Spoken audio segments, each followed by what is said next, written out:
All right, I got the secret sign. I can start. Welcome, everyone. Hi, I'm Noemie Njangiru. I'm the head of the Goethe Institute San Francisco. And before we start, I would like to acknowledge that we are on the unceded ancestral homelands of the Ramesh Srinivasan, who are the original inhabitants of the San Francisco Peninsula. As guests, we recognize that we benefit from living and working on their traditional homeland. We wish to pay our respect by acknowledging the ancestors, elders, and relatives of the Ramaytush community. Thank you very much. Dear guests, welcome to tonight's events, wonderful, exciting workshops of Ramesh Srinivasan and later on James Deardarian in conversation with Jonathan Keats. The event tonight is part of a symposium called For the Protection of All Beings. And it's a wonderful collaboration of city lights, booksellers and publishers, the Goethe Institute San Francisco, MIT Press, and the Center for International Security Studies at the University of Sydney. And I hope I said this right. Thank you so much. This symposium is really a gem for us because it's a wonderful collaboration with dear partners of ours. And also because it was long in the making. It's very special for us because it brings together critical and cultural perspectives on high-end technology and innovation and what these innovations actually mean for our societies, especially minorities in our societies. So we're really, really thankful this finally came together. I want to extend my great gratitude to two persons who have really made this possible and worked on this for quite a while. And this is Peter Maravellis from City Lights Booksellers. Thank you so much, Peter, for making it happen. And my dear colleague and friend, Bettina Wodianka. Thank you. So without further ado, I would love to invite you on stage, Bettina, because you know so much more than I do. Please go on. Thank you.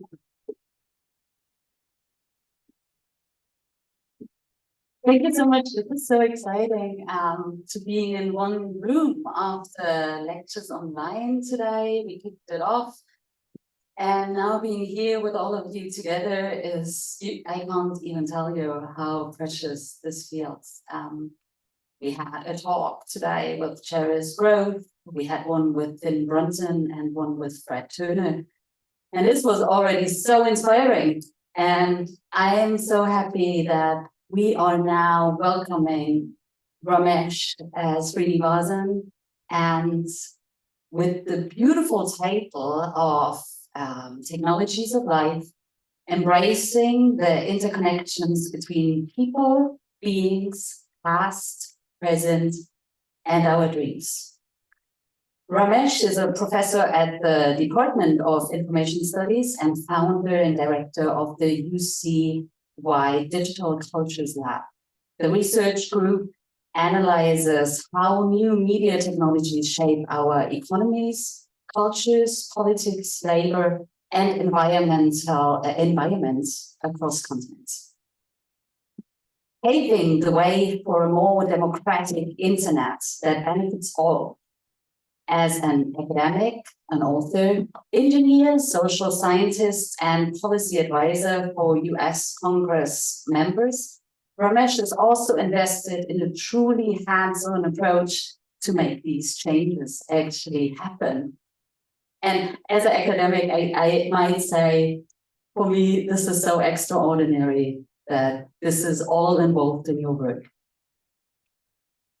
He collaborates with indigenous communities to empower Northwestern communities to build their own mobile phone networks, fostering communication among marginalized groups. He also pioneers technology to preserve non-Western community knowledge and challenge existing standards. Ramesh, this is so tricky. Latest book, Beyond the Valley, How Innovators Around the World Are Overcoming Inequality and Creating the Technologies of Tomorrow, underscores the commitment by bridging this incredible gap between technology's creators and users, producers and consumers, and tech allies and the general public. And this is so easily said, but so hard to do. And now, and I mean, I could go on forever because by getting involved with your work, you get quite easily overwhelmed and fascinated by all the different components. But I won't do that and hand over to you, Ramesh, because spotlight is on you. Thank you.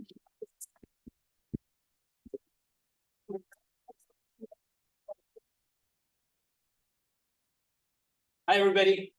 Hello.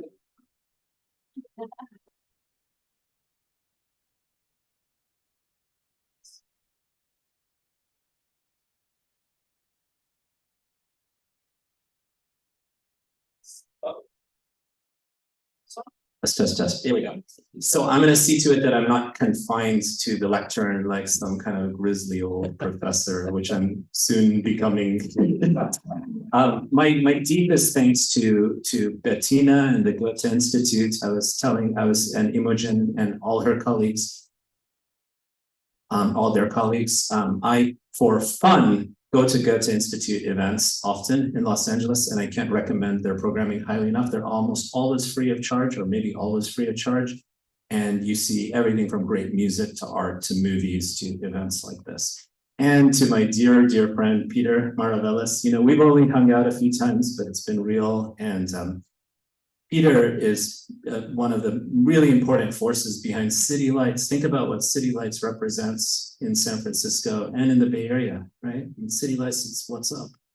City Lights is a place that had an imprinting on me even back when I was in college, right? It's like that's over 25 years ago. And I remember as a freshman at Stanford, I saw Allen Ginsberg perform Sunflower Sutra. And I always associated Allen Ginsberg with City Lights and so many of the best parts of Californian culture. But we keep that alive here, right? That's what we're going to do. So we keep that alive. It's not something of the past. So thank you to the Goethe Institute.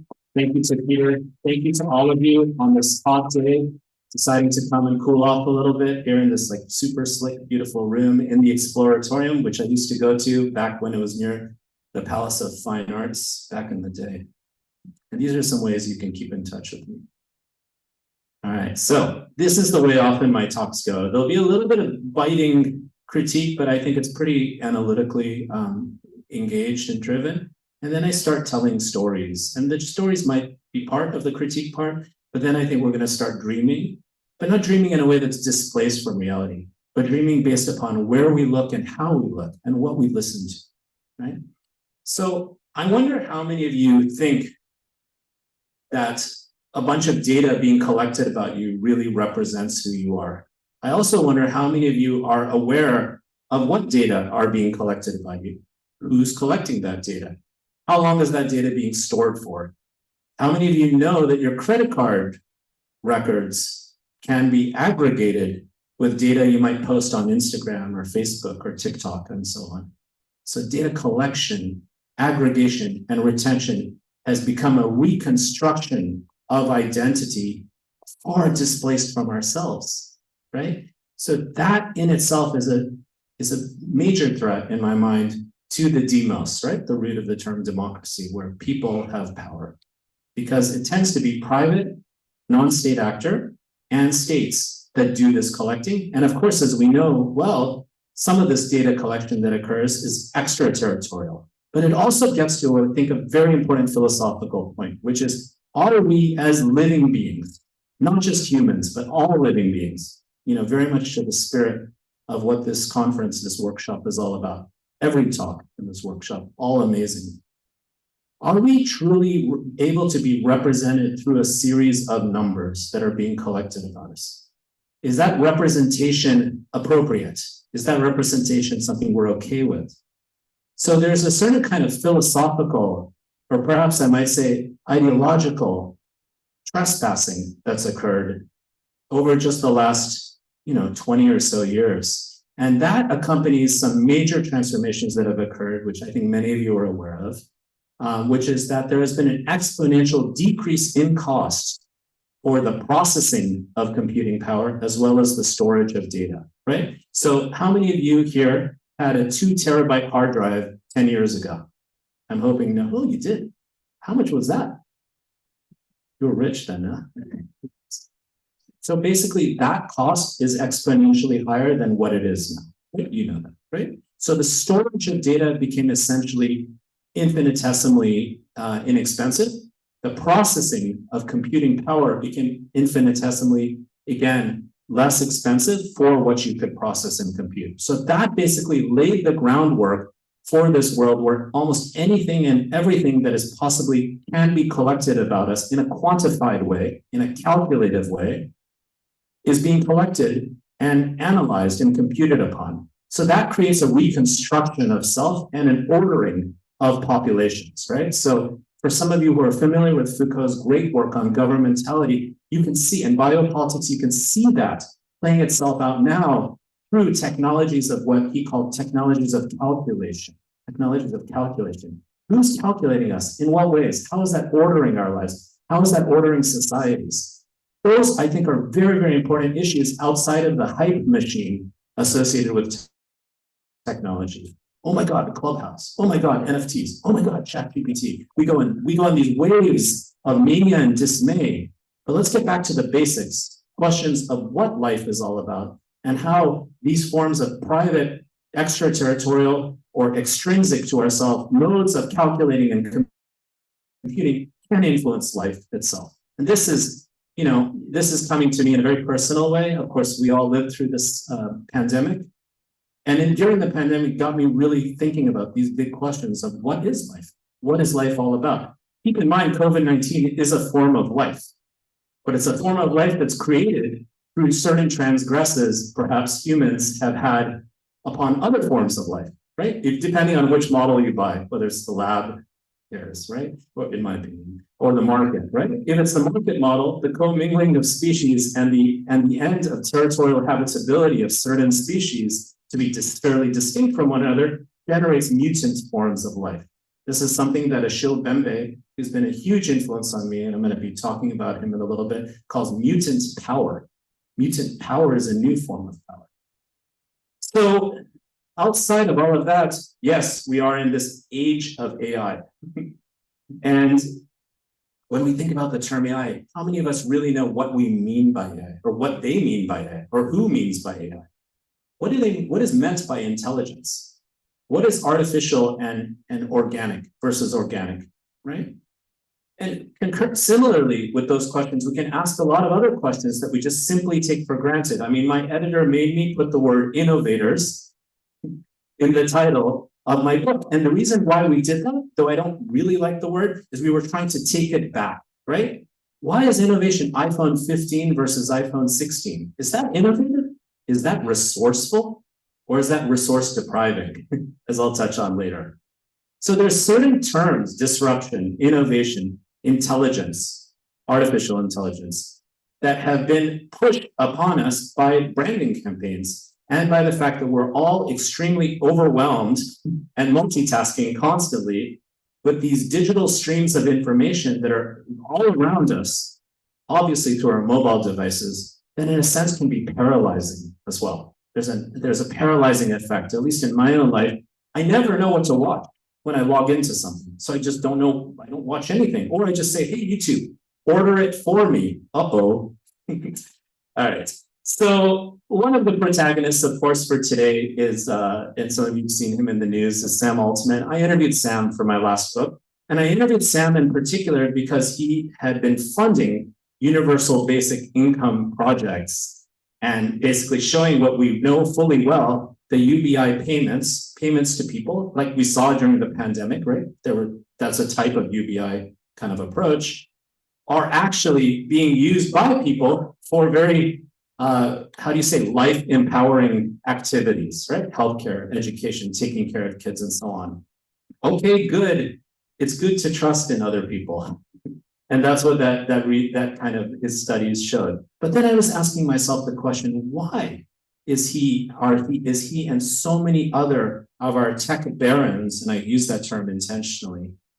My goal is not to put anybody down, but to kind of anoint and create identities that we can actually think about and perhaps dispute. Why are so many of our tech parents so interested in universal basic income?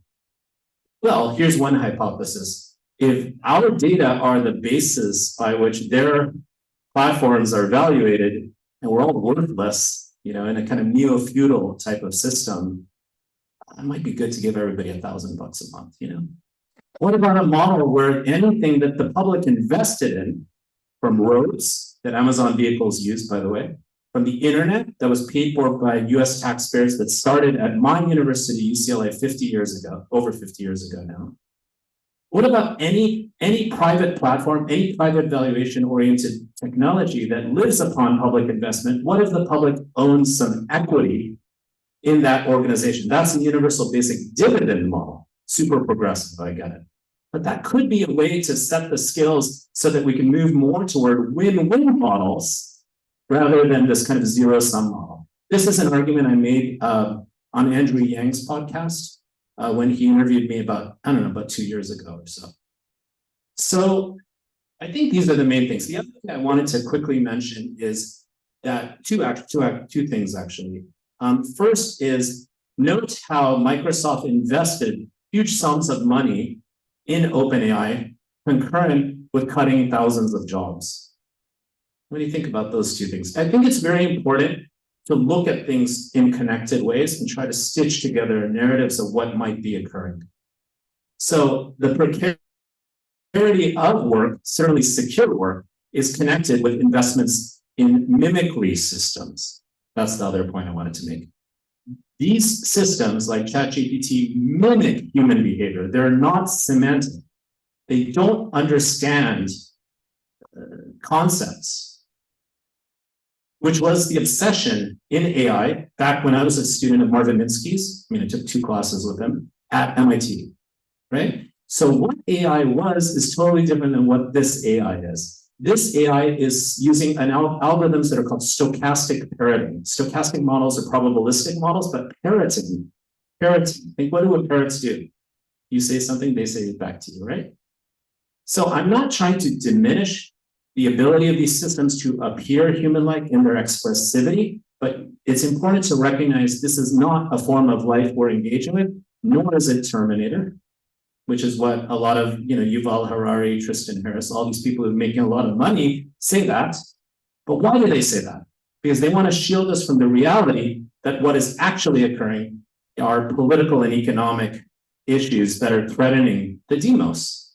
And that's honestly what I think is occurring here. So AI systems in the past were interested in trying to understand a domain of knowledge and build computer systems that could not emulate, but actually do the same thing, right? Like a chess playing system is fairly deterministic. Computer vision vision is an extremely challenging thing to understand. But if you could try to understand how we engage in vision, maybe you could build a computer that can do something similar, more process oriented. This is more scraping data and using correlation to build patterns. And I just think that's really important to look at every example because we're going to keep seeing waves, this wave, this wave, this wave. Neuralink, for example, a brain-machine interface has been cleared they're looking for clinical trials, right? This is one of Elon Musk's projects. I mentioned his name. It's an implantation system, so that's going to get a lot of attention, right? But every time we get these waves of attention, I don't want us to spin out into anxiety and polarization and a sense that we don't matter anymore. I want us to look at, and that's what I try to do in all my work and as a teacher, I want to look at these practices and what they mean and what they signify. Okay, so that is really important because I think Naomi Klein's new book, Doppelganger, is quite interesting. So I won't get too much into this book. I was going to show the video, but I think you all can look up this book. Basically, Naomi Klein has been looking at something that maybe many of us have seen over the last few years. Like, wait a second, I thought you were an environmentalist. Why are you on Steve Bannon's podcast? What's going on there?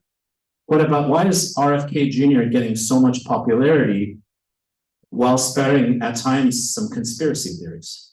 This is not to look down on anybody. I'm anti-shaming on every level, okay? If I would shame anyone else, shame me. Okay? Shame on me. But I do think there are forces that recognize that essentially branding and marketing ourselves in ways that can be seen as outrageous and alarmist and, sort of controversial and, those go viral online. It's good to be, when you're online, these algorithmic systems are built upon what Klein and many of us have called an attention economy, right? So what goes viral on these platforms, which also determines what's visible, tends to be stuff that's most polarizing and most hateful.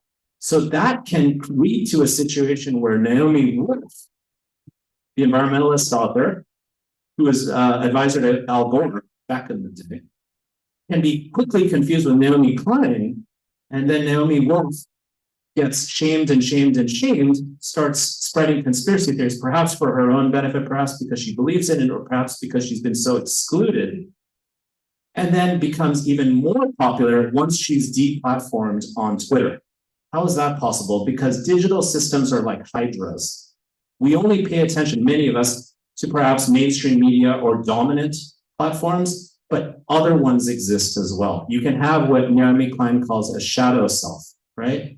And she basically argues that this doppelganger effect, something that's a lot like you, but kind of strangely, uncannily different, and at times kind of has some truth to it, but has a lot of lies and a lot of kind of, emotive, affective, sort of riling you up kind of energy to it. So that has happened through the fragmentation of media, the fragmentation of the public sphere. Remember, the public sphere was never supposed to be merely Judeo-Christian, male and white. It was supposed to be all beings, right? Even Habermas got critiqued for that, right? So Naomi Klein, I think, is giving us an interesting lens into what's occurring at this time, and I find her work interesting over years. And what's kind of cool about this book, I've only read like passages in it, is it's written almost in a poetic fiction-like way. And that's interesting right now. Maybe it's a time to go to the humanities more and more to make sense of it all. And Naomi Klein's work in the past was not like that at all, right? She's a Guardian columnist. She'd written about climate change and so on. And perhaps that's also because, again, psychographic micro-targeting. You're like, what is that? Psychographic micro-targeting has become a model of riling us up and dividing us at scale. And Cambridge Analytica was but one example of that, right? What Analytica did was take aggregated data, because Americans, as I've been trying to fight for years, not just me, tons of my friends and colleagues and activists and stuff, don't have rights, or we don't have rights over our own data. In fact, data brokers are still legal in this country. Data brokers are these third parties that some of you may have heard of, like Axion as an example, that basically have lots of intimate data on hundreds of millions of Americans, and they can sell that data. So they sold that data to Cambridge Analytica, which Alexander Nix, who was the head of Cambridge Analytica, boasted about, to say, hey, we're not just going to give Ramesh content based on his demographic identity, but based on what will drive him crazy, what will arouse him, what will make him conscientious. Target us as psychological subjects, psychographic subjects, which is the mapping of particular, all through correlation, the mapping of certain types of data profiles to targeted content that comes at you. So it could be like Peter and I, say we're like the same age, the same gender, the same taste, the same political persuasion. Maybe we read all the same books. We could be sitting next to one another and be receiving information that could be completely different from one another, right? So imagine what that means at scale, when hundreds of millions of people are letting the world be ordered for them in this sort of divisive way. I think Stuart Hall is really important. For those of you who have not read his work, he was a huge influence on a lot of us in media studies and in cultural studies as well. And one thing that I always teach when I teach Stuart Hall, especially so my students don't fall asleep when I'm doing it, is I teach them one of his great videos on representation. Okay, think about that word, representation. So he did a lot of great work back in the day on representation and the media. And representation can be taken in two different ways. One is representation, which is something that occurred in the past and it occurs again, but maybe it occurs in a slightly different form. But I think the other definition of it that I think we all can wrap our heads around is something that stands in for something else, right? So OJ, what is that? What's that a representation of? What do you think? Someone? OJ Simpson. Can I still give that example? Is that too old? Dates me. A criminal. Yeah. What's another good one? Kim Kardashian. Huh? Yeah, rich. What about Kim Kardashian? Arrogance. Sex, arrogant, obscenity, Self-indulgent. self-indulgent. So there are these representations. What about Michael Jackson? You get the idea, right? Kanye. When I was traveling doing field work in Africa, it was really interesting. A lot of folks were not talking to me much about, American culture per se. I was hanging out with a lot of, I got lucky. I was hanging out with a lot of hip hop artists when I was out there. And I was like talking about Mos Def or Gangstar or all this Wu-Tang Clan stuff I grew up on. And they just want to talk to me about Kanye.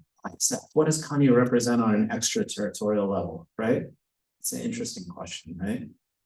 Perhaps someone who tried his best but broke down, perhaps someone who was, we can keep going with it. So I think the thing is the reason I'm saying all that is now these forms of representation are through quantification, through data, through what people call digital footprints. But we're not even sure what that composite data profile looks like, nor do we have any awareness of how that's being sketched out. But we also know that those representations are the bases by which content is being suggested to us. That's a very mild way of putting it, right?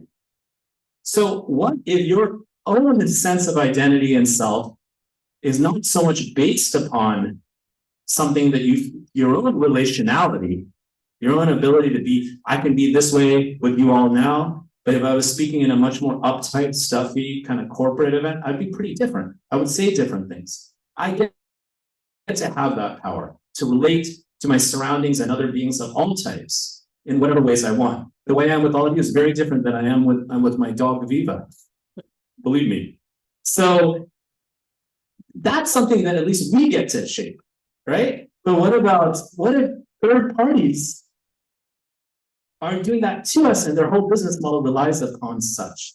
Again, I just ask them the questions, So I think this is important because this is a very long screenshot of a Wikipedia page. I think it gets back to a big question that gets us partly out of this mess, which is asking the question, and this is what I'm trying to do potentially in the new book, what actually is technology? Here I go to a great German thinker, Heidegger. He asked this question in a very important essay he wrote, The Question Concerning Technology. And what Heidegger argues, and Heidegger was actually in conversation with Buddhist monks and folks from a range of different perspectives and metaphysics and so on. But what Heidegger actually says is techne, and I'm paraphrasing, techne, the root of the word technology, not only reflects the rational mind, but also reflects the poetic and aesthetic mind. That's interesting, right? Buddhists often use the term body-mind, which is a conjugate, a composite term, right? Body and mind are not separable, they're relational. But also in this essay, Heidegger argues that technology is a mode of revealing. He calls it Gestell. Please tell me if I didn't pronounce that correctly. A way of revealing, a mode of bringing into being, of bringing forth. Now, what are these technologies that I've been describing already, or that we all know about? Are they revealing? Is our datafied representations are they being revealed to us, or are technologies obfuscating? What do technologies look like if we have a much more open view of what technology is that do reveal, right? What if we look at examples like the Amish, who are not anti-technology, but make decisions about what technologies they engage with in what ways? They're not anti-technology. That was also true with the Luddites as well. So I think that partly gets us out of this mess, because the situation right now, and I know you've seen this before, Peter, is we are in a situation where platforms that call themselves technology companies have taken over almost every industry imaginable. Is Uber the biggest technology company in the world? Well, they're not. Is the Uber a technology company or the biggest taxi company in the history of the world? I mean, it's kind of both, right? So a platform gives the mirage of a free market, but actually on the back end, and the FTC just filed a suit against Amazon for these very reasons. That Biden's Federal Trade Commission, they give them credit on a lot of levels.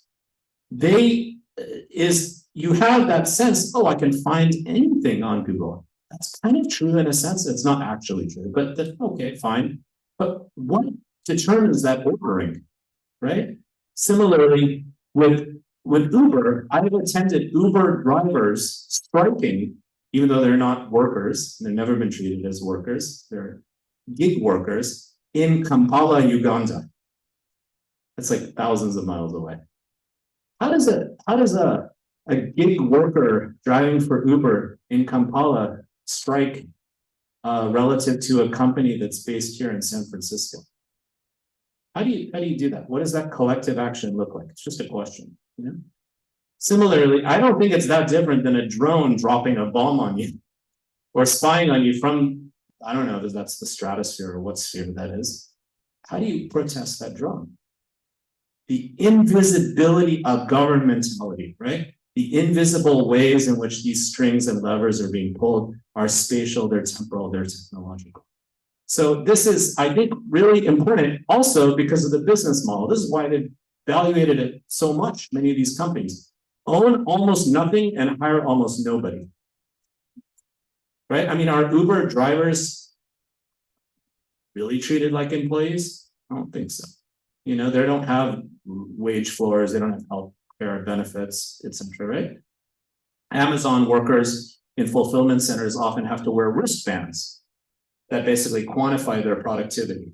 It's sort of a neo-Taylorist time motion study kind of idea.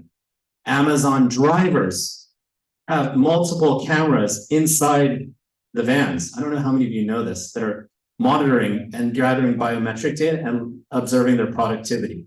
And there are external facing cameras that are gathering all sorts of neighborhood data. And those creepy ring systems pair with one another to create sidewalk bridges that have been accessed by law enforcement hundreds of thousands of times. So, I mean, I know I'm dissing a lot of things here, but my point really is that these are business models that are, I think, necropolitical. They're related to the politics of death and life, which I think is what this set of workshops are all about. And I wonder if we can do better. I wonder if these platforms can take advantage of the incredible network effects and efficiency of their systems, and I give them credit for building efficient platforms, but not in a zero-sum model, not in a way that we all lose and maybe they gain, or maybe sometimes we have short-term gains, you know? And what exactly do we do if that business model is based upon three classic modes of extraction? Okay? First, minerals, raw materials, right? Lithium, coltan, cobalt, these all come from places. There's mines. This is my picture of mines in the Congo, the Democratic Republic of Congo. Coltan, cobalt, etc. are mines. Lithium is extremely important. It's almost in every battery.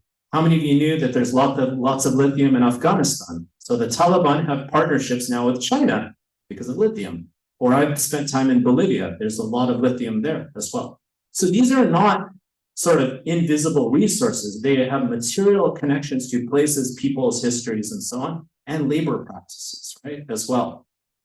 And I think that's very relevant because if you actually look at the internet, I don't know how many of you used to get emails saying, send an email, save a tree, or something like that, right? But actually the so-called cloud is a massive energy consumer. And there's a reason why a lot of server farms are in places like Scandinavia, Iceland, and so on, so they don't fritz out, right? So there's material effects to this digital world. This digital world might appear invisible and efficient and smooth and, you know, slick, but it's actually an interface of a lot of aspects of life that are very, very messy right now. So this is one model of extraction. A second, of course, is content moderation. I don't know how many of you knew or know that a lot of ChatGPT content moderation, these are the people trying to clean up the feeds so things are not like so nasty. A lot of them are in places like the Philippines, like right here. There's a great film made by German filmmakers who are friends of mine called The Cleaners, that some of my friends were in that film. I helped them kind of think through some stuff with it. But also content moderators for OpenAI are not just in the Philippines. I was just reading about that, but also in Nairobi, Kenya, where I just was, right? So content moderation, again, is a displacement of labor. And I think you have to situate all of these economic dynamics in relation to the reality that many aspects of our economy rely upon credit and debt. So I have former students at UCLA, a good university, you know, who are in student debt from a public university and driving for Uber. Where's that going to get you? I interviewed Senator Elizabeth Warren for my last book, and she gave me this, you know, she's a politician, kind of folksy answer. And she said, when my papa died, we literally use the word papa, my mama took a minimum wage job at Sears, and that was sufficient to pay for healthcare, mortgage costs, she had like a bunch of siblings, or has a bunch of siblings, putting everybody through college. So now that's no longer happening. And these asymmetries in these economies are not caused by technology, but they're grafted on and amplified by these vectors of datafication in this particular direction. And I think another aspect that's being extracted, a raw material that is extracted into these surplus values, here I'm actually citing Marx here, are hormones in our brain. Dopamine, cortisol, adrenaline. These are inputs into these systems. That's what maintains our attention. But you know, we all know that it can drive us insane and kind of make us feel depressed. You know, Frances Haugen, I did an event with her, the Facebook whistleblower, came to UCLA, and she told me that she was directly in contact with studies that Meta/Facebook had that actually revealed that younger women in particular were having significant clinical depression onset correlated to their Instagram activities. But they buried the study. Why? Because certain models are working for expanding valuation. So all of this got worse, of course, during the pandemic. Now it's time to get out of it. Because we knew during the pandemic, as all of us, anyone who possibly could be online tried to be online, right? During the pandemic. I think we all know why. And that meant more data was falling into particular hands, in particular its investors and executives. But there's also a question about whether this entire thing might collapse. Or not even collapse, like whether this is sustainable. I think many of you are aware of Uber having a very volatile and actually has mainly been not profitable. Yet its valuation is very significant. So why is that? Cornering the market, wiping out competition, certainly destroying unions, which is interesting to see that in relation to this time now, but this onset of union mobilization, UAW and many others, right? Kaiser workers, etc. So this is tied to what the Greek economist, Yanis Varoufakis, I interviewed him, calls zombification of capital. I don't know, is this what's happening or not? Like that capital valuation may no longer be neatly tied to GDP or necessarily profitability. I'm sure they're correlated still, all in all, but there might be some unhinging that's occurring now. And I think if you look then at macroeconomic issues, then you can see what's happening to all of us other living beings. And notice I haven't yet focused on non-humans, but I will, which I think is very important, right? So Rod Chetty, the economist, brilliant economist at Stanford, has shown empirically that even if you control for inflation, which is significant, that the youngest Z and younger are the first generations to make less than their parents to be controlled for these factors. And that's also, I think, connected to the asymmetric and the incredibly unequal and uneven access to technologies that could, and actually power over technology that could benefit our lives, because life expectancy is actually decreasing in the United States despite obviously incredible technological advances in things like health technologies and so on. It's the uneven distribution, incredibly uneven distribution, right? 3 people equivalent wealth with 50% of the US population, 8 people with equivalent wealth, nearly 4 billion of the global population. Similar story in England as well. So all of this gets to, I think, the reality that it's, again, not about calling anyone out per se, but recognizing that there's a certain kind of engineering for society vision. This is what might be my most benign kind of characterization of it, that doesn't really deeply consider society, that turns into social engineering for society without really deeply giving up power or maybe understanding society in its extremely complex pluralistic forms. Can be giving up, can actually end up being like a type of social engineering issue. And I think one of the scenarios that the doomsdayers around the AI stuff do have some salience around, and I think is a relevant issue for sure, and we're already seeing it, is the reality of fake accounts, fake protagonists, spreading tons of misinformation, all based on what will spike the dopamine, right? And the cortisol stress hormone, right? So that's already happening. The former president, 45, it turns out about 65% of his followers on Twitter, which he's now moved to Truth Social. Obviously, he has not diminished his visibility online in most ways, were bots, or at least estimated by certain studies to be kind of fake agents or semi-automated agents. So we don't really know what's occurring, but you can imagine with the emergence of these deep fakes and these other kinds of systems, that now artificial entities are becoming protagonists in our kind of public discourse of all kinds.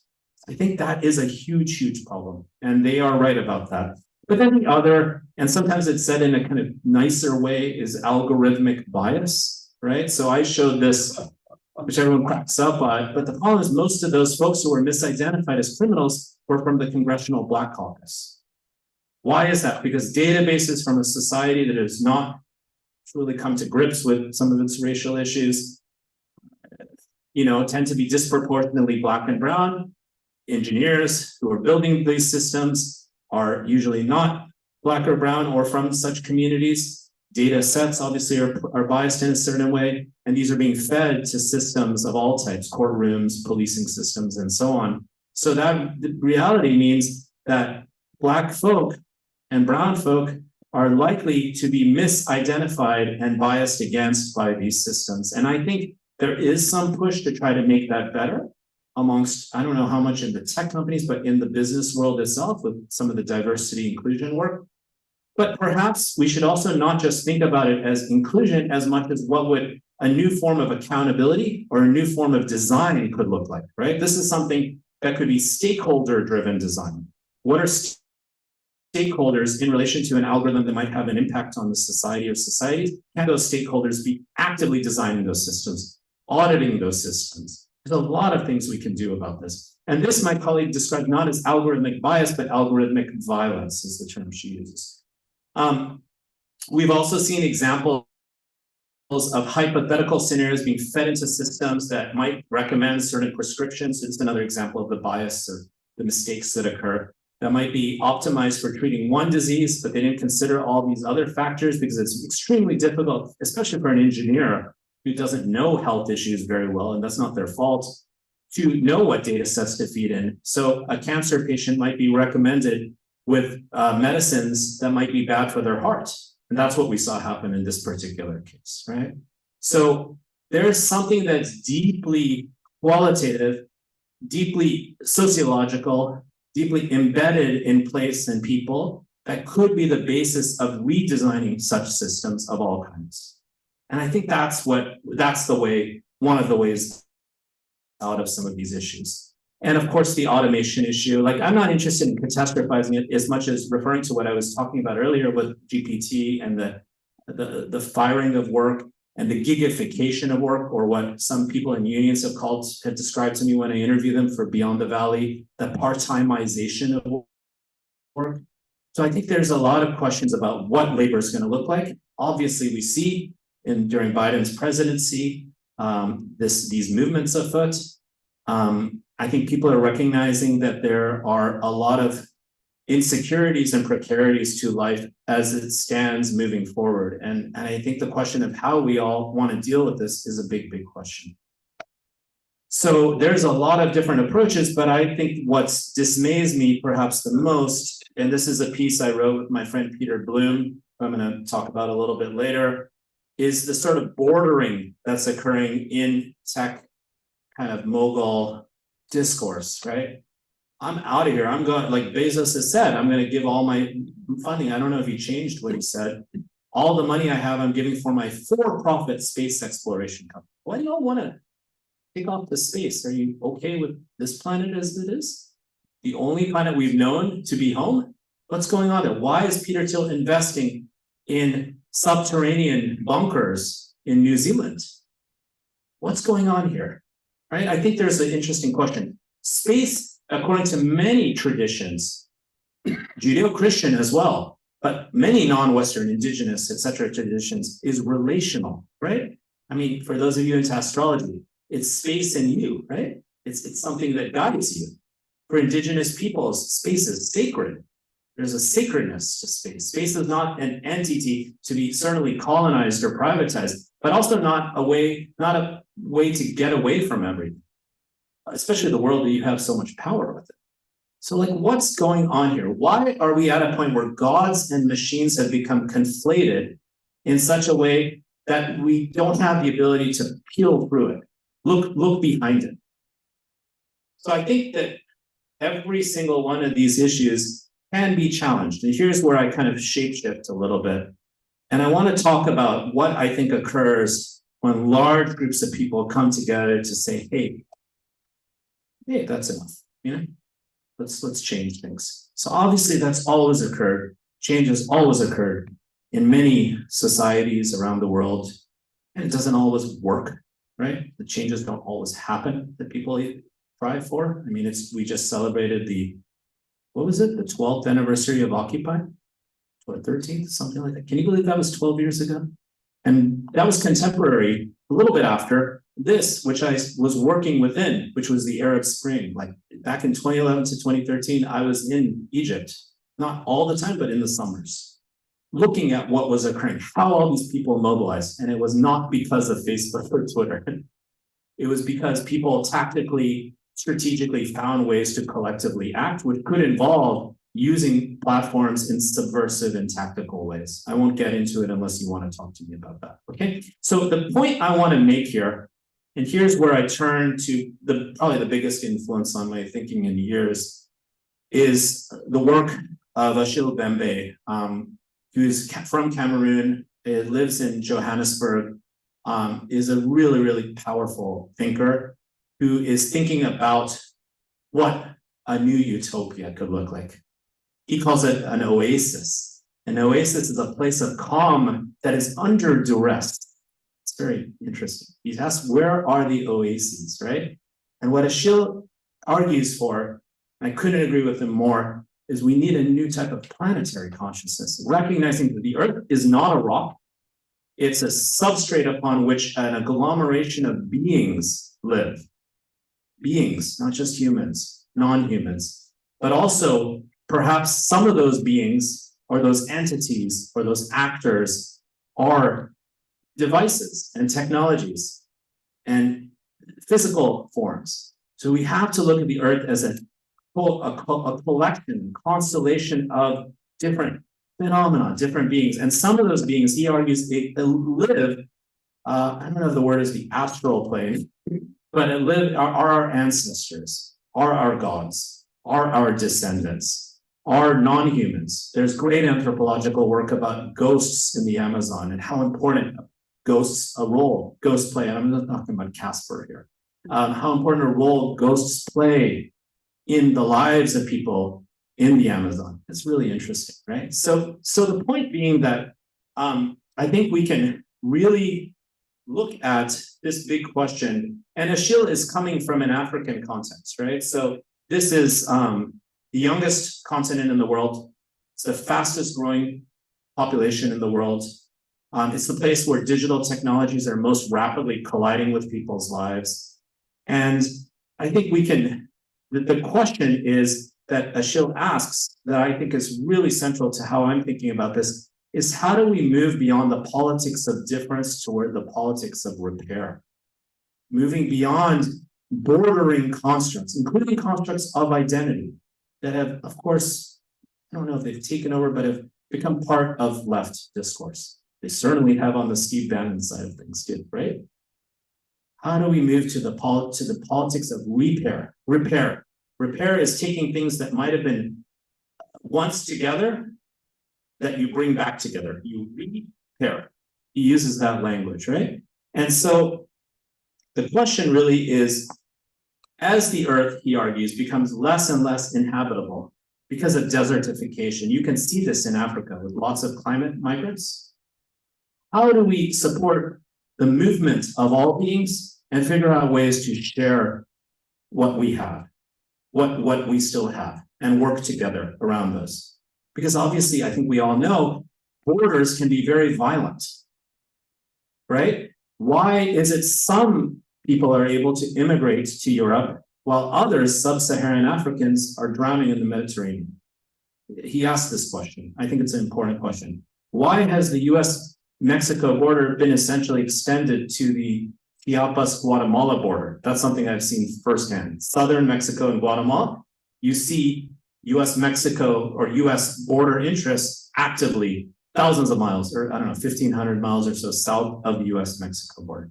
The point is not about saying that borders shouldn't exist per se. It's looking at borders as modes of navigating movement and fluidity of people. And then the question becomes, who gets to make those choices? And how can we make those choices recognizing planetary realities? That's kind of his point. But he's also making the point that ontologically, on the metaphysical level, we need less bordered thinking. Like, I am this race and this identity and this age, so therefore you are not me, and that means you are bad because you're not me. I know that has started happening, okay? I'm not into us going too far down that path because I think a lot of people are suffering, and that's where this comes from. But at the same time, we have to have compassion toward it, but we also have to recognize the violence of hyper-identitarian constructs that can be bordering. But also in digital spaces, are those ones of movement, or are those ones that are carceral? She'll ask that question, right? Like, you know, I'm on Instagram, you're on Instagram, Peter, but our worlds may never even collide. We may never even be able to inform one another. So I think that these are all systems that use quantification as a border, that use algorithms and micro-targeting as borders, that use borders as borders.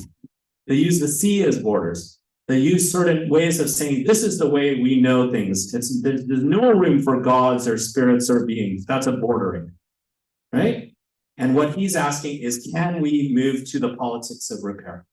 And I think that's really important because what he actually speaks about, Achille, is the idea of sharing and caring. And I think many of us would argue or recognize that ChatGPT is not creative. It's not creative. We don't really understand what creativity is. It might appear creative, and it's not caring. And what Achille is attempting to do, and this has been such a huge influence on me because I've worked with indigenous peoples and communities and learned a lot from them, but engaging with a scholar who can bring this stuff together in a powerhouse way, really helpful for me, is he says that we can go to the past. We can look at what technologies of the past were as well. And one of those technologies is related, those technologies, he argues, is related to what he calls general ecology, which some people derisively call animism, which is the recognition that the subject is not the only protagonist. I'm not just, engaging with everybody in the room and you're just passively listening. What I'm bringing here today has a lot to do with what I can read from all of you, right? So he says we need to move toward relational forms of thinking over constructs of division and identity.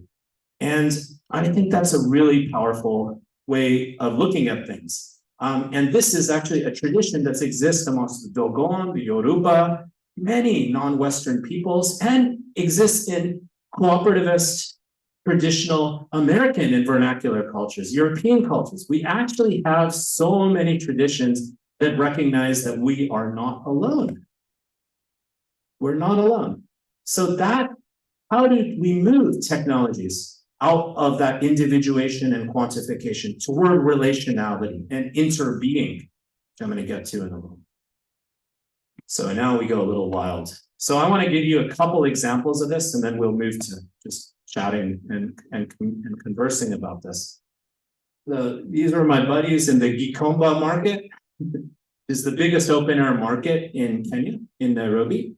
It's the right reference is Mad Max, but it's three-dimensional dodgeball when you're there. I'm pretty tall, so I'm often have to look that way too, like from my eyes, because things could fall on my head at any moment. There are people with stacks of mattresses literally walking around, stacks of mattresses, stacks of tires. In every direction possible, there's movement and fluidity and exchange. And what have I been looking at these markets? Look, at these markets, almost nobody has stable income. Kenyans, instead of decrying that, often talk about themselves as Juakali. Juakali in Swahili means hot sun. The hot sun's not a problem, it's just our conditions that we work within. Remember, average age is 26, 27. There's a resilience, there's a creativity, there's a we can do it. But what it is just hustling. They use that word hustling all the time, and specifically the word side hustle. So you might meet someone who has an engineering job and you would think that's like well paid. That actually pays less than their t-shirt printing job that they do on the side. It's so cool. But they work their butts off. But it's all like it's done in this kind of creative, like we'll just figure it out. That's the way people see things there. And the markets are no different than that. And so many of these people who are kind of hustling, tactical, improvisational actors, always are part of larger groups. That's so amazing. Many of these, Juakali hustlers are part of cooperatives. There's a sense of care and community that's also interconnected to this. And I think these two aspects for me, obviously on a personal level, but I think they're extremely inspiring and interesting, because you might ask the question, what happens to the caps of whoever loses the Super Bowl? Or you didn't expect me to say that there, huh? Or the t-shirts of whoever loses the World Series. Where do you think those go? What do you think people do with them? I bought really nice, remember this, Mom? I bought a really nice linen shirt for probably $3 US that was printed, made in India, clearly was shipped to somewhere in the West, Europe or the US, ended up back at Gikomba Market, and was bought by an entrepreneur, like female entrepreneurs, amazing, to be sold on the beach near Mombasa, which is like several hundred miles from Nairobi. Think about that. These are vectors of movement that are part of globalization, but this globalization is not everything available to everybody all the time. It's asymmetric. It's what Arjuna Padare called scapes, called them technoscapes, ethnoscapes, etc. So this is one of my friends who I had a chance to talk to, David. He told me, I only work on capacitors. I was like, what? You only work on capacitors?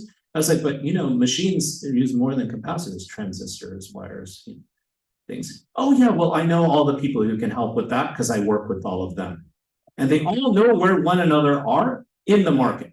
It's a psychogeography. And it's very, very interesting to see that. People are hyper specialists, but they're hyper generalized in their relation with others. The general comes through relation, right? That's kind of what I'm getting at. We move beyond the politics of identitarian division toward the relation. That's what people are doing there. You see people repairing everything and anything imaginable, but partly it's through the remix.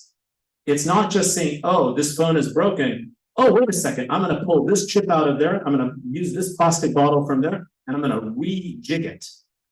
literally my mobile speaker broke when I was in Malindi. You would not believe the way these guys repaired it. They saw the chip that was no longer powering the battery, but they were like, oh, we don't have that chip because we obviously don't have this like mobile speaker here. But they found a chip just like it out of a computer. They pulled that chip and put that in, but it wouldn't fit because it's bigger in size to where the chip that was broken was. So they installed it in another part of the speaker and they ran wires between it. And now I have a speaker that's working back home, back new, but it's like a little bit bulgy. So this is a mutant power, this is mutant creativity and care. And I paid $7 for it. I mean, I don't want to be sort of privileged by saying that, but this is the kind of stuff you see everywhere. Who would even begin to know what to do with all of that? Well, they do. And is it because they went to engineering school or let alone Stanford or whatever, or MIT? You learn by doing it. You learn by trying. You learn by hustling. You learn by creating. You learn. It's learning by practice, right? So it's really amazing. So I want to tell briefly the story of Motiri, who's going to be in my new book for sure. Motiri means blacksmith, silversmith.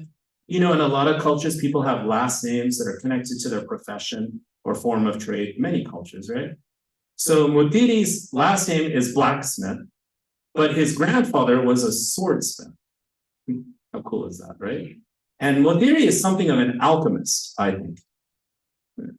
And I asked him, how did he know? I saw him working with tires, wood, those, what do you call those screens on our, like in our cars, LCD or whatever, those screens, chips and computers. And then he's like, none of that's really quite doing enough for me.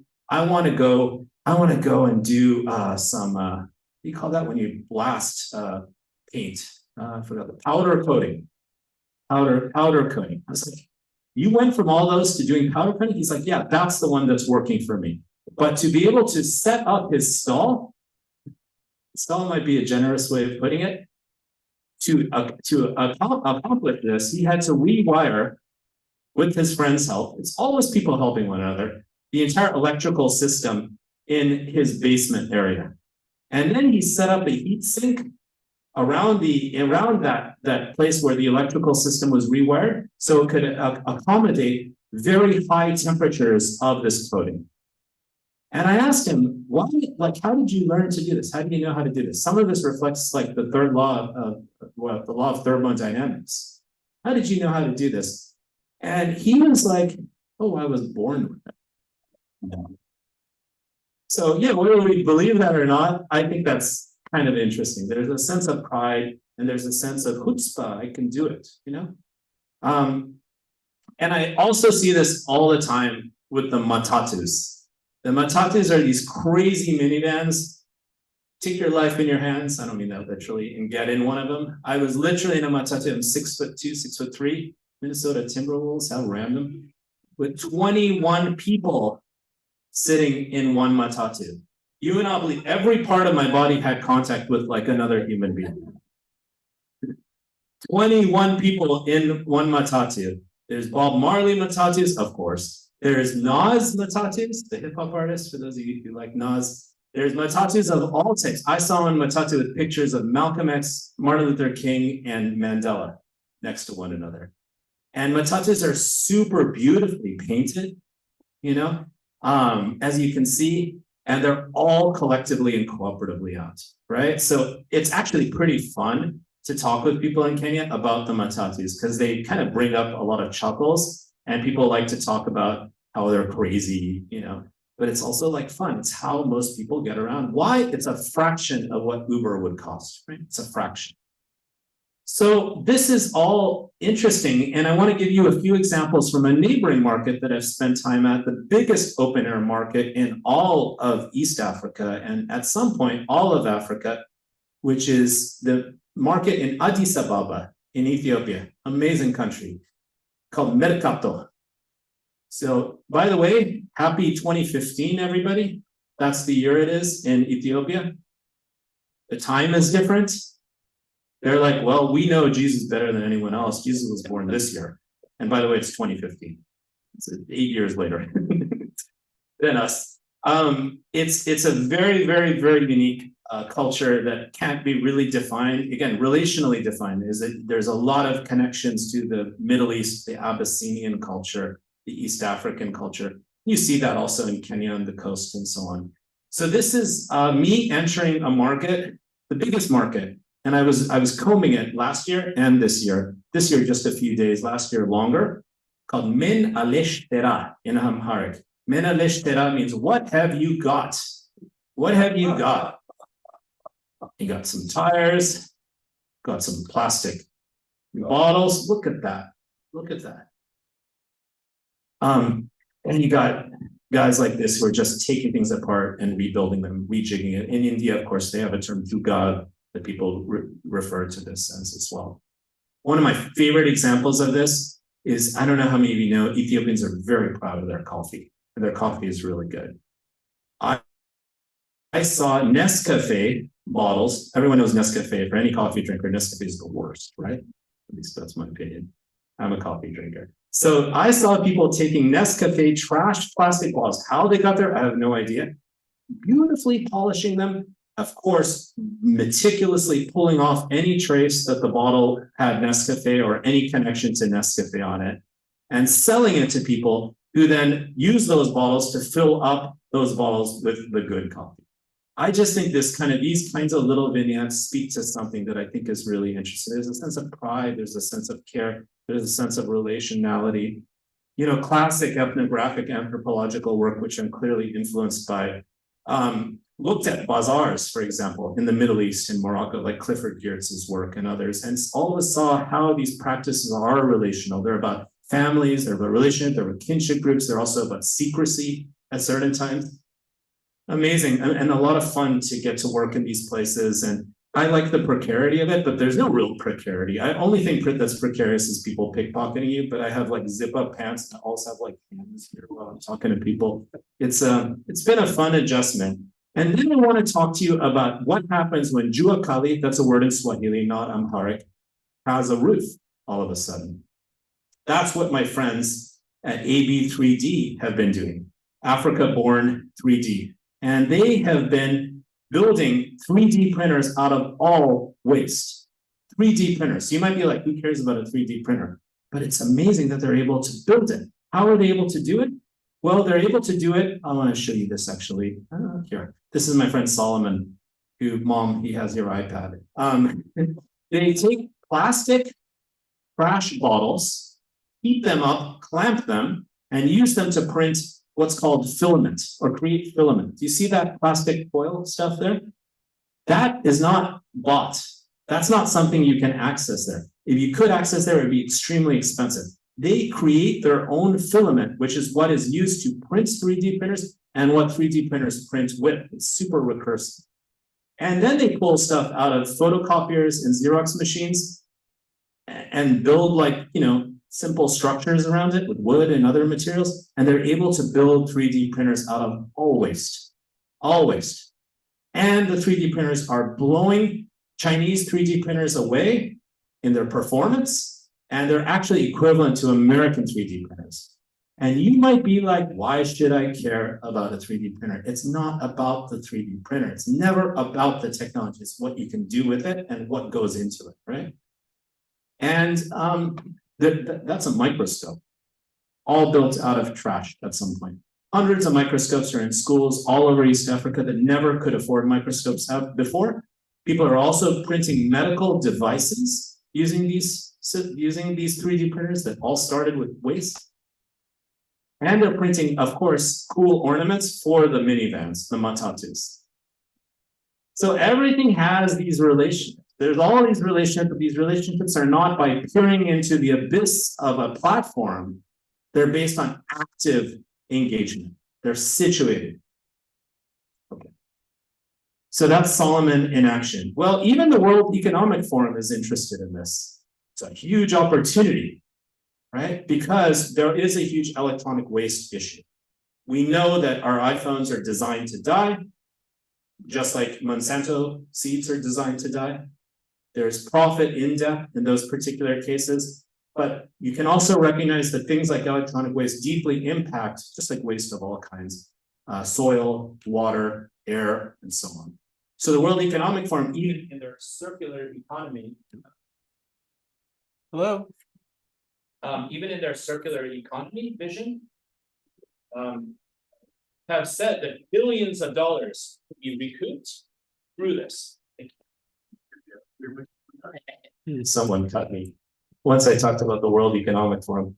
And this is actually amazing. So one of my informants, Sam Alameo, who has spoken at the World Economic Forum many times, started as what he calls a rat at Mercato. That's what kids describe themselves as in a positive way. Just like hustle is a positive. So Sam has graduated now from Stanford, is some Forbes under 40 or 30, and has the biggest waste to energy plant now in Ethiopia, in Addis Ababa. And he started as a street kid at Mercato, at Menaleshtera, what have you got? So these are all possibilities. I think what I want to do briefly, since I know I've spoken for a while, is just give you, how much time do I have, Bettina? You go. Cut you off. Oh, there we go. I'm back. I'm just going to give you two other quick examples. I'm going to speed up on this, and then we can go into some conversation. So, all right. So this is an image from the, so that's the technologies of repair and regeneration.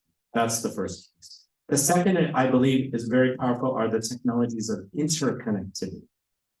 That doesn't mean connection, like, oh, I have a Wi-Fi or I have an internet account on the phone. It's about who establishes the parameters and bases and ways in which you build and create and gain value out of connectivity. And so I think an amazing example of this, I have a fun life, is I spent time at the Tosepan Cooperative, which is in the mountains behind Puebla. These are Nahuatl and Totomaco indigenous peoples in Mexico. And these folks have come out of a community media movement. Remember that? Community media, community technology movement, community radio movement. And radio is a very powerful technology that I've looked at in different parts of the world. And these folks are the largest 50,000 strong and the oldest indigenous cooperative in all of Mexico. And it's magically beautiful there. I can go into details when we talk later. Caves, waterfalls, and you're at the, when you're in the town of Quetzalan, where their cooperative base is, some of you might have gone there, at night when it's dark, you just can look out and you don't see any light anywhere in pretty much any direction you go. You're like, whoa, this is their land. So these folks have been building community cell phone networks, community technologies, community radios. The point being that it's not about being pro or anti-digital. It's about who benefits from it and who establishes the parameters of connection. Connection, I speak here not in a technical sense, but in a socio-technical sense. And here I just want to give you an example of an amazing initiative that I've been working with in Oaxaca that you know about, Peter, and it's in my book in a lot of detail. The Teléfono Indígena Comunitaria, or Indigenous Community Telephony Initiative, or Rizomatica. And that's my friend Osvaldo. So I'm just going to show like 2 minutes of this, and then we'll wrap up. Oops.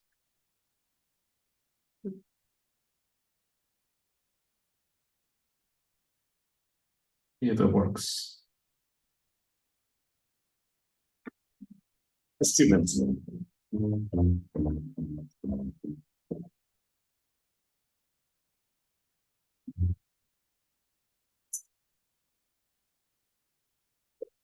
Coming there. You know how I can.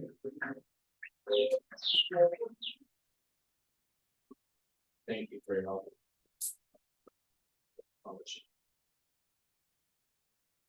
So this is a video that describes this initiative in action. Dozens upon dozens of indigenous communities in the Oaxaca region, which is one of the most biodiverse and linguistically diverse regions of the Americas, have been building their own community cell phone networks. And they're connecting with family around the world, especially in the LA area and Oxnard in the Central Valley. You know, a lot of them are Zapotec. So they actually have Zapotec language radio stations in the Central Valley, like near Oxnard. So this comes out of the community radio movement. And these folks are able to now use these phones to talk to one another within their community and across their communities for free. and to call potential buyers or people that they're transacting with because they are farmers of maize, corn, canela, cinnamon, and coffee. For some reason I only remember in Spanish. And are able to interact with sellers and bypass people in the middle who exploit things. So they have a lot of different ways of using these phones, but I think it's just amazing to see what they do in action. Can I just hit space?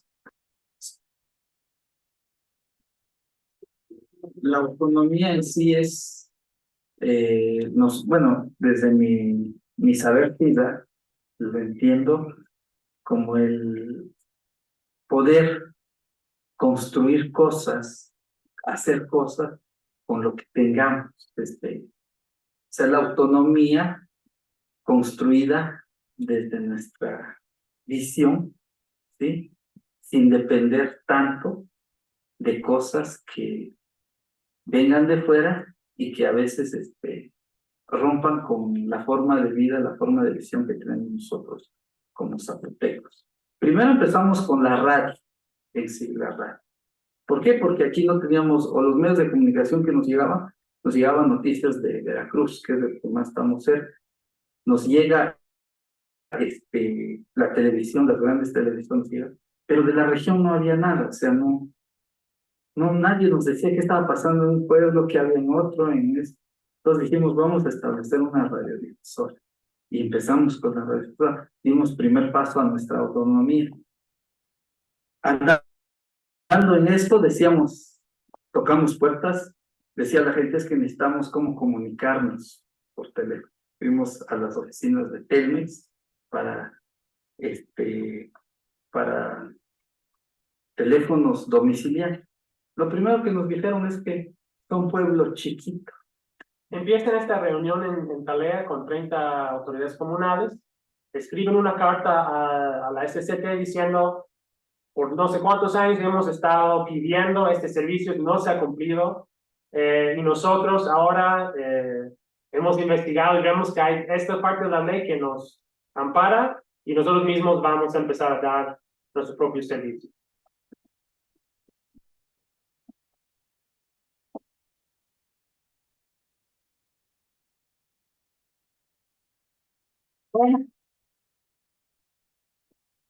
Bueno, poco antes, cuando no había celular comunitario, íbamos en los teléfonos. You know what? I want to be mindful of time, so I'll stop there. But this video is really interesting. It's on YouTube, and what you basically see all around the Oaxaca region, and now this is spread into other regions of Mexico. And this is legal, by the way, because of a clause in the Mexican Constitution that allows for indigenous communication that mainly was applied to things like zines or radio.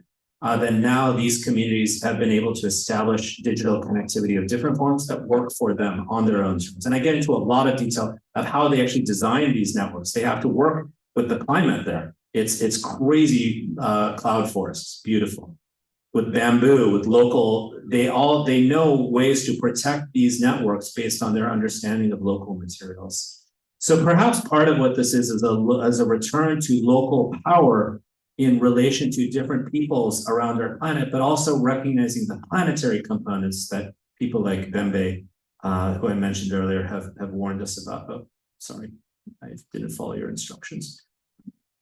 All right, so just to kind of close this up, oh boy, sorry. So these kinds of initiatives are happening all over the world. That's not a one-off. I can get into a lot of details about what some of those look like in dozens of countries.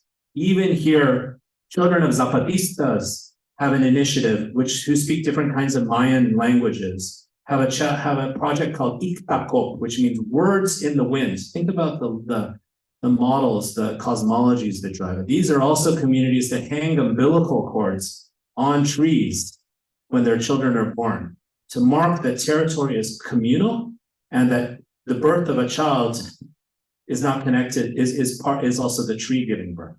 Very interesting, right? But what it signifies and speaks to. And I think the last thing I want to say about these initiatives are how these folks are never satisfied with just one thing. I got to do this, I got to do that. because even the Rizomatica people, this project I was just showing you, are not just saying, oh, well, okay, we got more people online, maybe it's on their own terms, but I don't know if people being online is really like what the saving grace is. It's more about strategic bottom-up communication. So the things they're doing now are amazing. Peter in particular and his colleagues, these are all Mexicans, Peter's American. They're now working in the Amazon they've hacked high-frequency radio towers, ham radio networks that bounce signals off the ionosphere, that now they've figured out a way to use your phone to send images, even short video and content across thousands of kilometers in the Amazon, partnering with indigenous leaders in the Amazon who are land protectors, who can send information to one another, never over the internet and never over GSM. Literally, the signal shoots off of ions. Can you believe that? In the ionosphere, and shoots back down, a triangulating signal. So that's what they're working on now with the new initiative called Hermes that they're working on. Because it's all about organizing and mobilizing networks of communication, having those tools and technologies be expressive of who we are, our relations, our relationality. So I will just end by kind of making a larger point that many traditions, we could call them spiritual traditions, religious traditions, we know that sometimes these things are used to divide. Okay, don't get me wrong, I know that. But many of our traditions, many practices that are faith-based, that are compassion-based, recognize that individuation and quantification is a big lie. It's a false representation of self, which never exists without relations to other beings. And here I speak about the lotus flower, which the late Thich Nhat Hanh, the great Buddhist monk and writer, said, he said, and I'm paraphrasing here, there's no lotus without the mud. The mud is the lotus is the mud. So even in many old traditions, from Judeo-Christian ones to non-Western ones to indigenous ones to general ecology ones, which are called animist, like Yoruba, Dogon, and so on, to Buddhist practices, relation is the key.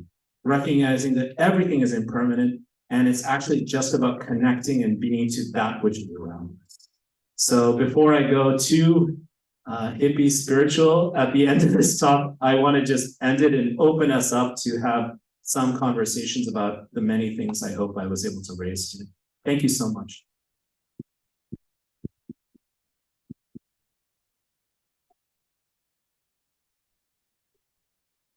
Is it working now? Oops. Thank you so much. I can't believe how many aspects, how many interconnections, how also like on a personal level, like how many feelings we brought up in myself. Like I not just my paper went crazy, but my head is really spinning. I don't know how you feel, but in a positive way. I mean, what is so inspiring when you brought up the rebuilding, redesigning, repair, that it's really about that going for it. And I can't thank you enough for all, like Achille, Stuart Hall, bringing all that in again, like all the thoughts on design, and at the end about empathy, community, being connected with each other and to our own traditions. And this is just very briefly, and then I hand it over, because what somebody said recently, and I just bumped into them on the streets. Just remember yourself, you're not a human doing, but a human being. And also with the traditions and the indigenous communities being so differently connected to that, pointing out also there's a lot that is we don't have in common, but just consider how much we have in common, and just let's focus on that. and also how important it is to reconnect kind of to the own traditions. And now I stop here because I just want to hand over to, we have the opportunity to have you a few minutes longer in the space, and I'm so grateful for that. Please let me know if you have any questions, and then come over and hand over the microphone. More comments? Yeah, comment. I'm open to any, but it's really helpful. 85 years ago, when I was 10 years old, my parents said, you sit up, wear it out, make it do, or do without. Say that one more time so I can hear it. Let's start. Yeah. Ease it up. That's it. But, you know, I've learned I don't need Amazon. Yeah. I take everything I have, use it up, wear it out, make it do or do without. Ease it up. Thank you. Yeah.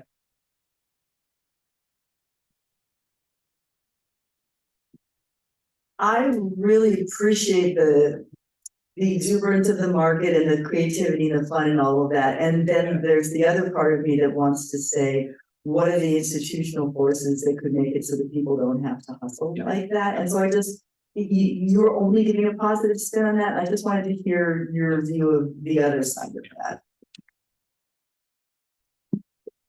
Thank you for pointing that out. I mean, I actually didn't give it a lot of voice when I was speaking about the markets because I was so like enthralled and excited to share what I learned from people to you all. These markets exist and this type of work because of an incredibly unequal world within which we live, which I kind of alluded to in a more macro level earlier in the talk. And also worth noting that in Africa, they have this term dumping. A lot of stuff gets dumped on people. And then sometimes because people are so creative and they are resilient and they have a lot of energy, they make amazing things out of that which is dumped upon them. And this is not merely true with Africa. We were speaking earlier. About in Bangladesh, kind of ships. You know, this is an old story. So I also see this on a lot of other levels, like entrepreneurs who are trying to create technology or connected companies of all kinds cannot get investment. You know, the goal, of course, as we know, of a lot of so-called innovators is to be bought by a big technology corporation. That's certainly true in the Valley as well. So I think what's critically needed is about supporting rather than discriminating these peoples, you know, and a lot of people in these markets, you know, you see examples of artists, for example, who've taken junk, like you know, the most vivid one is like the Coca-Cola bottle caps and create amazing art out of it. And then that art gets in museums and this and that. But where did it come from, right? So I think it's just about listening to and learning from people. That's my main practice. That's the practice that's really hard to do in our you know, hyper overstimulated, digitally mediated like world of being online. And then thinking about not foregrounding ourselves as solution providers. When I say ourselves, I mean like Western, you know, wealthier folks. It's not about the World Economic Forum saving nobody or TED or whoever else. You know, I've literally pitched that talk to TED. Not this one, but the kind of, can we build commons like Creative Commons for devices? That's a kind of pitch I made to them. It didn't happen. But, you know, I think that the point is that we have to understand, it's really important for us all to understand planetary flows that amplify inequality and injustice. And I think that's the best thing we all can do is recognize how did those, you know, Super Bowl caps or phones designed to die end up in these places? Why did that happen? Can we not ask for something different? You know, I think it's not about us saving nobody, but it's about a practice of deep listening. But remember, media shuts us down from these stories. TED didn't want me to tell these stories. Don't, you know, it's fine. They used to do things like that, I guess.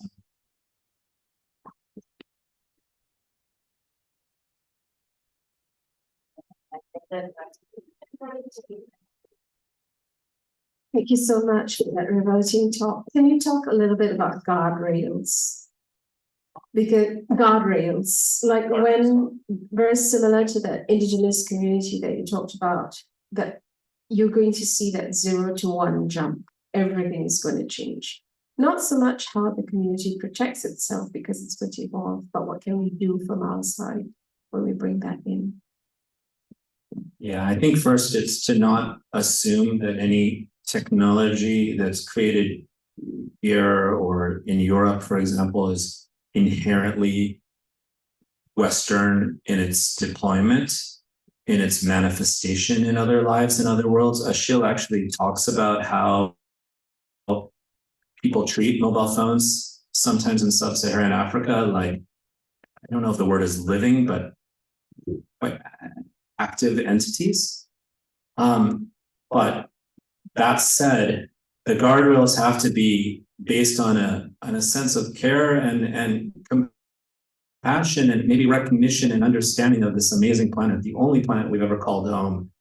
And it has to be a rejection on some levels, at least, around some of the biggest transgresses that have occurred with this deification of life, you know, but done by third parties while we are all in the dark. So I think there's a lot of both pragmatic, very simple policy proposals. I've actually worked with policy folks, believe it or not. We have an act out in the Congress called Banning Surveillance Advertisement. Cory Booker, Ron Wyden, and Anna Eshoo, like and other Congress people have worked on that. These are not progressive left people. I mean, maybe Booker a little, I don't know. But no, I don't think so.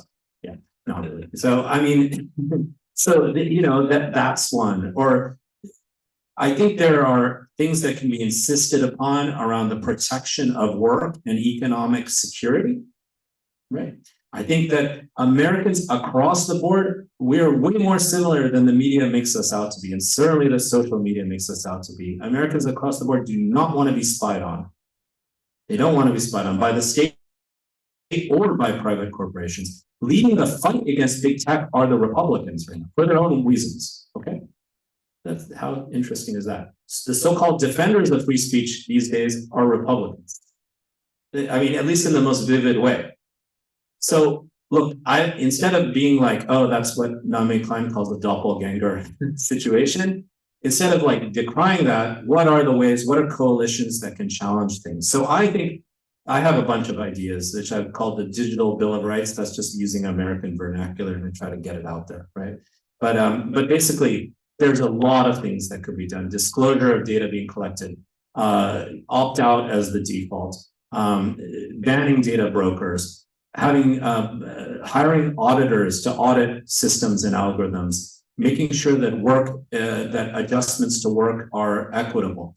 Maybe paying people for their data. That's what Jaron Lanier has argued for. That's not my solution. A universal basic dividend, another one.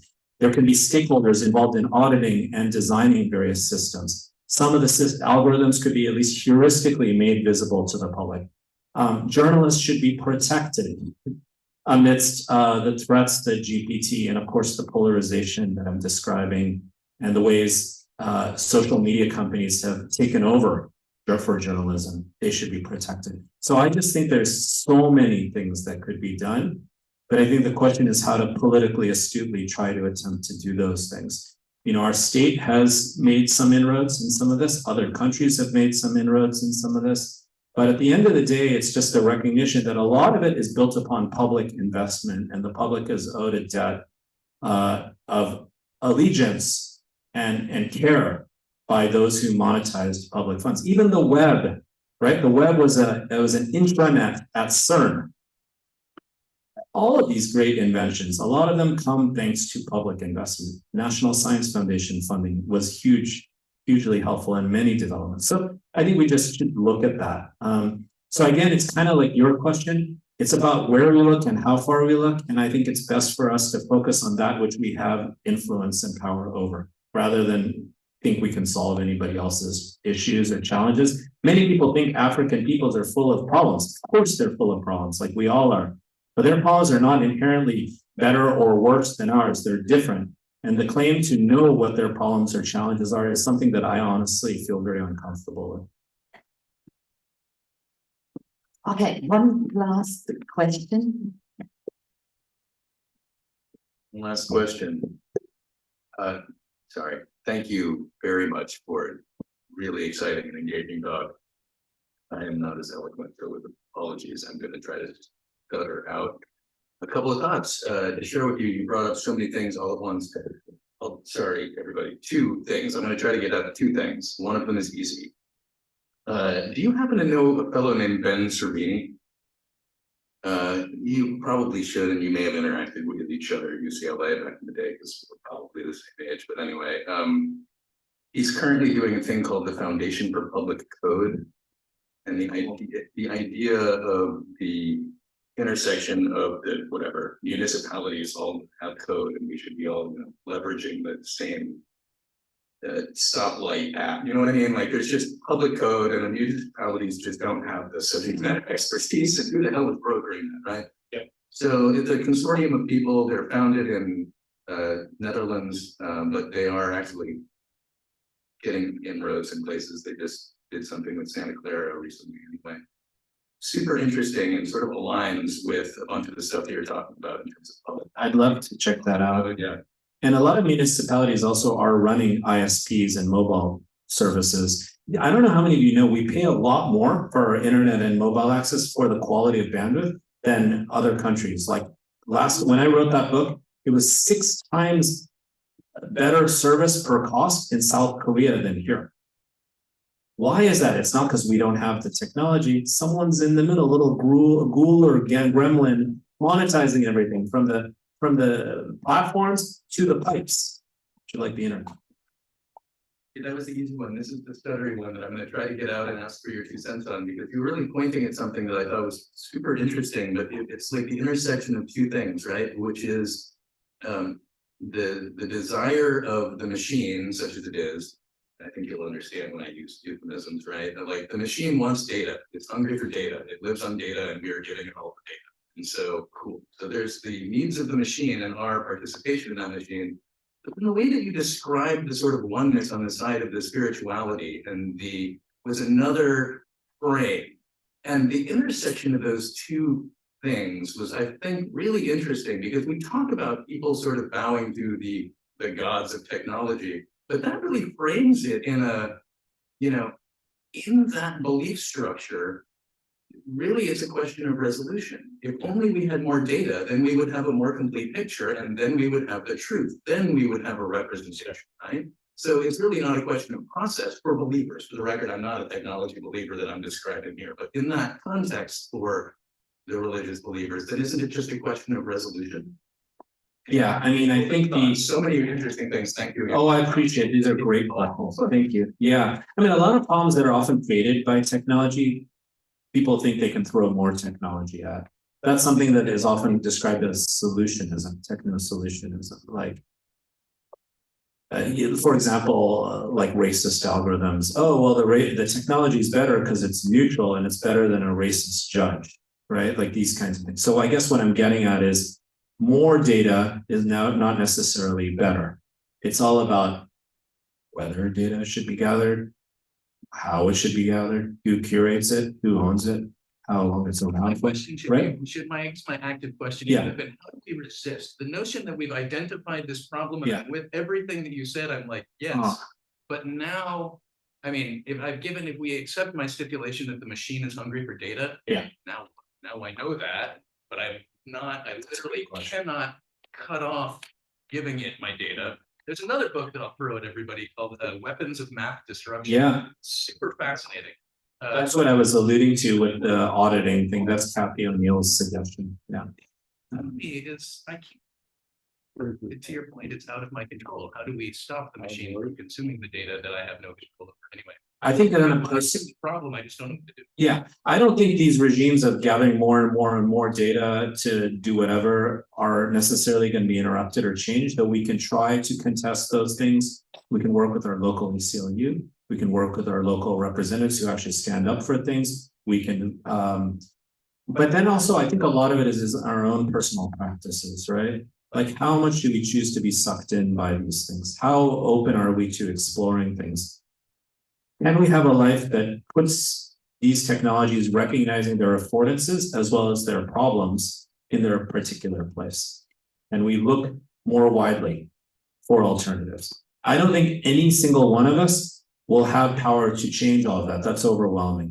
But I do think we can situate our lives and our values in relation to some of the challenges that I brought up, and then think about where we want to look. But I also want to say, I think groups like the Electronic Frontier Foundation, right here in the Bay, right, who I've done events with before, are up on this, you know. There are a lot of groups that are trying to advocate for things, because the other thing is Americans, and definitely people around the world, are not okay with the status quo. The question is how do those levers of change occur? It's a good question. There's also a lot of stuff on the policy and regulatory side that I could talk about more. One of the ideas, I'll just say one thing, and then that's it, is what if you were to say that search is actually a public utility? All of us search, right? So what does it mean to regulate search? That's just an example, in a way that works like a public utility, is non-discriminatory from a legal perspective, right? It's what Shoshana Zuboff says. She's like, are we Googling or being Googled? Are we socializing on social media or being socialized? Are we users or being used? Well, it's kind of both, right? If it's free, then you're the content. If it's free, you're the product. Right. I don't know whose line. Whose line is it anyway? All right. Thank you for those questions. Thank you, everybody. Thank you. Thank you. And please bear with us, stay with us. The program is smoothly going over into the second section. Thank you again, Ramesh. It means so much for all of us that we had you here with us, like in one room. Unbelievable. Amazing hosts. Thank you.